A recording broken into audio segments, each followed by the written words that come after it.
for question one. And the question says, identify two features of a sole trader. We know a sole trader to be an individual who owns and controls a business, right?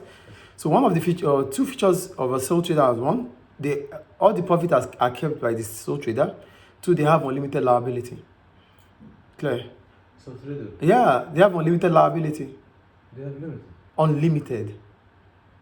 The debt of the owners, the debt of the business can be transferred to the owners. Limited liabilities are companies that are shareholders, limited companies. Yeah. Okay, the debts for the debts to the owner itself. When there's a separate entity, when they have separate legal entity, it means the owners are different from the business. That's business entity. So these are limited companies. But sole trader partnership, they are unlimited liability, which means the debt of the business can be transferred to the personal wealth of the owners. So it doesn't affect the business that much. Whatever happens to the business affects the owners. That is unlimited liability. Okay. Limited liability means whatever happens to the business is separated from the owners of the business. Clear? Yes. So we'll go on.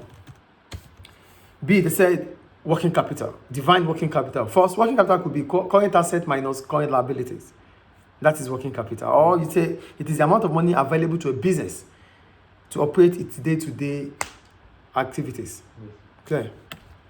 We go to C. Outline two ways that break-even information can help Jeremy's business. One, it helps to identify the margin of safety. So you have to check what a break-even does. It identifies the margin of safety, which will be based on the 10,000 units that has to be produced or sold. Sorry. Margin of safety. Yeah. The current level output minus the break-even divided by Yeah. No, that is break-even. That's your break-even. So the margin safety. Margin of safety means you are at least you have put laws behind you. You can only know that through the break-even chart. The break-even chart allows you to understand that, this is where you are. This is what you need to get to. This is what output you need to produce to make your total revenue equals your total cost. Do you understand? So after that break-even, more than that is a margin of safety. Then you go to profit. Okay. The business set it like... No, it's the chart. It's just... The chart will analyze your output with your expected revenue. Okay. So how does it goes like this? Yeah, I know it's like a revenue. It's after that after the break-even point, there's like margin, safety, and then the profit. Yes. So break-even analysis makes you to know your margin of safety. Okay, well, is it calculated? Is there a calculation for margin safety things? Yeah, mostly we have for margin of safety. We need margin of safety when we want to talk about moving slightly above break-even. Yes. Because margin of safety means yes, the business has moved more than total cost equals to total revenue. Maybe not huge profit, but here we can continue to operate. That's why we call it margin of safety. That means we can continue to carry on our operations because we have covered up for our total variable cost. Maybe after the break-even by 10% of the total cost and total revenue. In as much as the margin of safety will tell you that you have covered up for your total variable cost. Yes. Clear? Yeah. Then we'll go on to what? Yeah. Okay, it can help in making decisions such as how best to increase added value. How best to increase added value. Sometimes you are not selling much because you are not adding value. So maybe when you add value, you might be able to sell much. Most of the time, businesses do not sell like they are supposed to sell because there's no added value. Added value is what makes you to sell more, to be able to make profit. Okay. Clear? Yes. Question D. Explain how each of the following can help Jerome increase added value. Change the packaging. Changing the packaging makes it allows customers to perceive the product as new product. If customers perceive the product as new product, they might be prepared to pay higher price for the same product. Get the point here.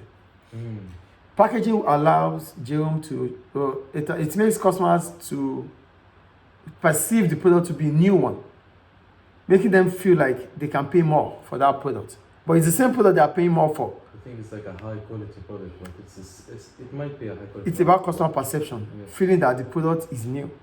and they are willing to pay more for the same product. Clear? Yes. Cheaper material, it will help to reduce cost of production when making 10,000 units, which might lead to higher profits. Yes. Clear? Yeah. Then question 1A. Do you think giving out free samples? I wrote yes. Yes, based on the following. One, product trial is more effective than telling customers about a product because it involves taste, which is paramount or important to the buying process. You have to taste. So it's effective to give customers to feel it, to taste the product than telling them to buy the product without giving them a feeling or a taste of it. So when they taste it, they might be convinced to buy. So taste is part of buying process. Okay. In Africa, we have cassava. They process it to become what people can drink. You understand? When you go to the market, before you buy, most of the people, when they get to the market, they have a taste of it to know how solid it is it quality or not. So taste is always part of a buying process. In Africa, that's what they do, especially in Nigeria. So they go there, they want to buy stuff, but they have to taste it to see how the quality it has. Then they will be willing to pay. Is it clear? Yes. So it encourages potential customers to try something that might convince them to buy. Potential customers to try something that might convince them to buy. Is it clear? Yes. So that ends question 1 of October, November 2021.